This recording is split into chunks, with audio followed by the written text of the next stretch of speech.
28 al 32. Pero hace una adhesión, hace una suma a lo que dice. Porque en Joel dice, y después de esto derramaré de mi espíritu sobre toda carne. Pedro, en este pasaje, cita y dice en el 17, y en los postreros días, dice Dios, derramaré de mi espíritu sobre toda carne. Hace una acotación, hace una adhesión a esta palabra, yo creo reconociendo el fin del tiempo. Reconociendo y dice, en los postreros días, dice Dios, derramaré de mi espíritu sobre toda carne. En el versículo número 27, cita a David. Y dice, no, porque no dejarás mi alma en el Hades, ni permitirás que tu santo vea corrupción. Ahí está hablando de la resurrección. Este pasaje está en el libro de los Salmos 16, del 8 al 11. Cita a David como un profeta. Lo cita de esa manera. En el 2:29 dice, varones hermanos, se os puede decir libremente del patriarca David, que murió y fue sepultado, y su sepulcro está con nosotros hasta el día de hoy. Y dice el 30, pero siendo profeta, cita a David como profeta, y sabiendo que con juramento Dios le había jurado que su descendencia en cuanto a la carne levantaría al Cristo para que se sentase en el trono. Habló de Joel, ahora está hablando de David. También en el versículo 34 habla de la exaltación de Jesús. Dice, porque David no subió a los cielos, pero él mismo dice, dijo el Señor a mi Señor, siéntate a mi diestra. Este pasaje está en el Salmo 110:1. Es interesante cuando Pedro empieza a citar a los profetas, porque los profetas eran parte muy importante para el pueblo del Señor. Los hindúes tienen pensadores que les llaman zetas, no los zetas de aquí, sino zetas con C, así se menciona, zetas con C, que son pensadores. Los chinos tienen sabios, los griegos tienen filósofos, los romanos tienen legalistas, los judíos tenían profetas. Profetas eran lo que ellos tenían. Entonces Pedro empieza a ponderar la posición de los profetas y les empieza a hablar y les habla y les dice que para los judíos los profetas eran la voz de Dios. La voz de Dios. Hombres que cuando aparecían no lo hacían racionalizando ni pensando ni diciendo muchas cosas, ¿verdad? Como los griegos tenían un pensador que se llamaba Sócrates, que decía, yo solo sé que no sé nada. O sea, se paraba diciendo cosas por el estilo. Los profetas, cuando iban a hablar, decían, vive Jehová, en cuya presencia estoy. Y decían, así dice Jehová, así dice Jehová. Los profetas cuando hablaban lo hacían con conocimiento y sabiendo que Dios estaba con ellos y que Dios les iba a respaldar en lo que ellos decían. Por eso a veces los pensadores, hermanos, no entienden, porque la explicación no está en la mente, no está en la explicación está en la palabra del Señor. Dice Isaías 48, séquese la hierba y marchítese la flor, mas la palabra del Señor permanece para siempre. La palabra del Señor permanece. Aleluya. Profetas que tuvo Israel desde los tiempos del principio, desde los días victoriosos de los reyes, desde los días de crisis, en los días terribles del cautiverio, en los desmembramientos de los reinados y en la hora terrible de la dispersión. Profetas, dice la palabra del Señor, que como Jeremías daban su mensaje llorando, o como Elías con un celo tremendo hablando de la misericordia del Señor y del juicio que venía. Aleluya. Los profetas eran la voz de Dios. Juan el Bautista decía, voz que clama en el desierto. Voz que clama en el desierto. Es la voz que sube la escalinata del templo para señalar el camino y clamar con voz sonora y decir, volveos a las sendas antiguas. Eso es lo que se paraba y decía Juan el Bautista, volveos a las sendas antiguas. Vamos a regresar allá. Sin ningún temor, decía, yo soy la voz que clama en el desierto. Un Samuel que llega ante el palacio del rey y le dice, tú eres el que has pecado. Samuel mismo, hablando con Saúl, lo jala de la túnica y le dijo, así ha roto el Señor tu reino, no te quiere más. hombres con autoridad. Los profetas eran gente que hablaba con poder de las cosas del Señor. Eso es lo que el Señor quiere. Hermanos, la voz que va hasta donde está la gente abandonada para decirle: el Señor está contigo. El Señor está contigo, eres especial tesoro. Dice Jehová: en la mano te tengo esculpida, somos la niña de sus ojos. Aleluya. Esa voz poderosa del Señor que no se detiene ante el rico ni ante el pobre. La voz del Señor va y habla a la vida de las personas. Es la voz que amonesta, es la voz que llora, es la voz que lamenta, es la voz que reprende, que hace un llamado a la santidad, que hace un llamado a volvernos a la oración, que hace un llamado a volvernos al Señor. Es la voz que no se calla. Esa es la voz de los profetas. Aleluya. Una voz que cuando hablaba lo hacía con seguridad. Segunda de Crónicas 18:27 habla de un profeta que se llama Micaías. Va ante el palacio del rey y le dice: vas a morir. Y le dice el rey: métanlo en la cárcel y denle pan amargo y agua hasta que yo vuelva. Y le dice Micaías: si tú vuelves con paz, Jehová no ha hablado por mí. No vas a volver.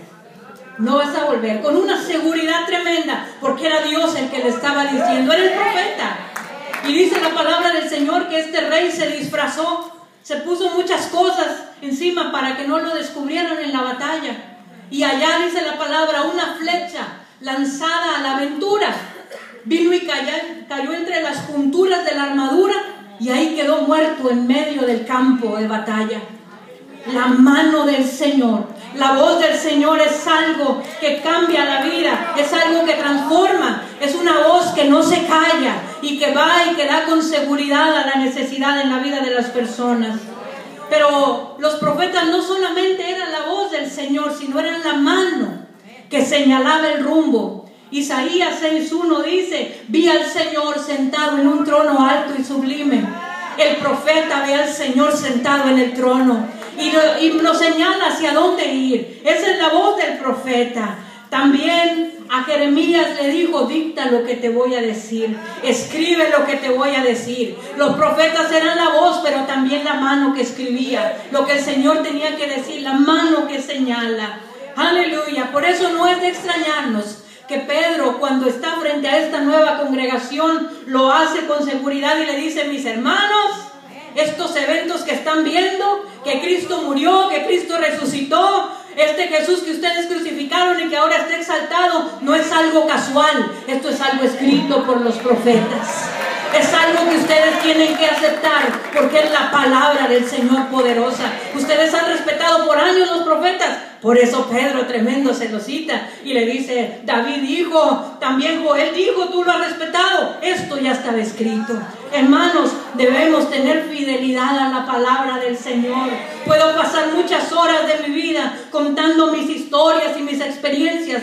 Todo eso pasa. La palabra del Señor permanece. Permanece la palabra del Señor. Necesitamos hablar la palabra del Señor. Él les decía, como si Pedro hubiera hablado y les hubiera dicho: esto ocurrió conforme a las Escrituras. Conforme a las Escrituras. Aleluya. Es hermoso cuando podemos adentrarnos en lo que es el mensaje. Ya en este mensaje, en el versículo número 17. En los postreros días, dice Dios, derramaré de mi espíritu sobre toda carne, y vuestros hijos y vuestras hijas profetizarán. Vuestros jóvenes verán visiones y vuestros ancianos soñarán sueños. Y de cierto sobre mis siervos y sobre mis siervas en aquellos días derramaré de mi espíritu y profetizarán. ¿Sabe usted que hay un plan de Dios para la iglesia en los días finales? A veces la gente va tras la gente que habla escatología, los tiempos finales, queremos saber, pero hay un escatón también para la iglesia. Tiempos finales, la iglesia necesita estar apercibida de lo que viene en los tiempos finales. Por eso Pedro empieza citando: en los postreros días. En los postreros días. Pero sabe que esto no debe ser una señal solamente, es la vida misma de la iglesia. La vida misma de la iglesia. Debe haber un derramamiento continuo del Espíritu Santo. Esto no es algo fortuito ni es algo que debe suceder en algunas ocasiones. Es un derramamiento continuo. lo que el Espíritu Santo quiere hacer en la iglesia. El Espíritu Santo es algo que necesitamos, hermanos. Lo necesitamos en nuestras iglesias, en nuestras congregaciones. Hace algunos meses, en el mes de agosto, las asambleas de Dios, bueno, todo este año, pero en el mes de agosto fue la celebración del centenario de las asambleas de Dios y fue en Springfield, Missouri. El Señor nos concedió a mi esposo y a mí estar ahí y fue un tiempo muy hermoso, muy bendecido. Y nosotros hace algunos años estuvimos también en Hot Spring, en Arkansas, donde hace 100 años empezaron las asambleas. Un grupo de 300 hombres, habla la historia, estuvieron reunidos en Hot Spring, en Arkansas, y ahí es donde inició el movimiento que nosotros tenemos hoy. 300 hombres llenos del Espíritu Santo empezaron a trabajar y a formar esta hermosa organización. Pero esta hermosa organización nació bajo el fuego del Espíritu Santo. Bajo el fuego del Espíritu Santo. Que somos una organización pentecostal, hermanos. Pentecostal. El Espíritu Santo se debe mover en nuestras reuniones, en cada uno de nuestros cultos. Decía un hermano, ya se nos quitó lo pente y nomás quedamos los costales. No, hermano, no. Pentecostales. Somos el fuego pentecostés. Eso es lo que quiere el Espíritu Santo. Espíritu Santo, el fuego es lo que se debe mover en nuestras reuniones. Y sabe que tuve un sabor agridulce en mi sentir, en mi espíritu, cuando estuvieron dando algunas estadísticas ahí en la reunión. Dice las estadísticas que hace 100 años eran 300 hombres estos que iniciaron. Ahorita las asambleas de Dios somos 68 millones alrededor del mundo. ¿Puedes decir gloria a Dios? 68 millones en las asambleas de Dios. Pero lo que me dejó el sabor amargo es que dice que de estos 68 millones, casi la mitad en las iglesias no son bautizados con el Espíritu Santo. Haga una estadística usted en su iglesia y dése una idea más o menos cómo está. La mitad de nuestras iglesias de asambleas de Dios no hablan lenguas, no son bautizados con el Espíritu Santo. Entonces, ¿qué está pasando?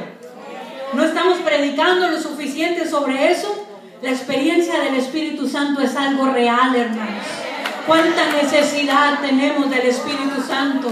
Tiene que moverse en nuestros cultos. A veces tenemos nuestras reuniones tan cuadradas que ya no le damos tiempo a que se mueva el Espíritu Santo. Ya no cabe, Señor. Ya no cabe. Bueno, no. Ya. Son las 12, se hace fila. Se hace fila en el Golden Corral. Ay, pan. Pero se hace fila. No. Ya córtele, hermano, ¿verdad? Porque ya necesitamos irnos.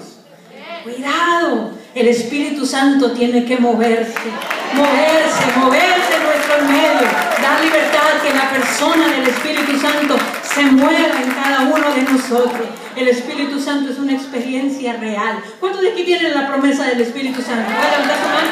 ¡Gloria a Dios! Hay manos que no se han levantado. Búsquelo. Esta noche es para usted. El Espíritu Santo nos anhela. Él quiere bendecirnos. No podemos dejar de vivir una vida cristiana apática a la presencia del Señor. Tenemos que vivir bajo la unción del Espíritu Santo.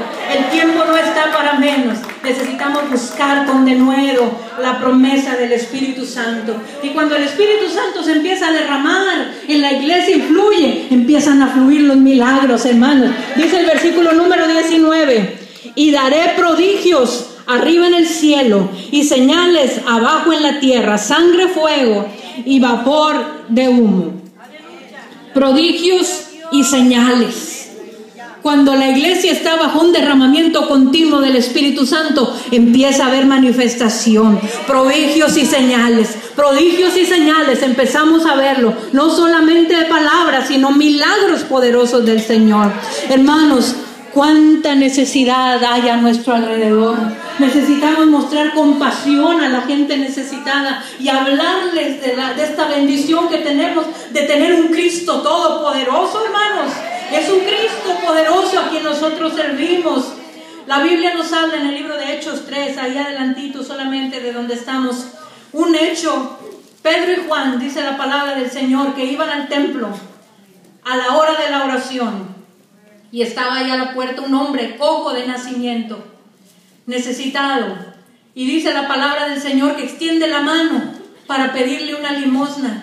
Y le dicen Pedro y Juan, acababan de estar en Pentecostés y de tener esta victoria grande. Dijeron, mira, no tenemos oro ni plata, pero lo que tengo te doy. En el nombre de Jesús, levántate y anda. Y dice la palabra que al instante los tobillos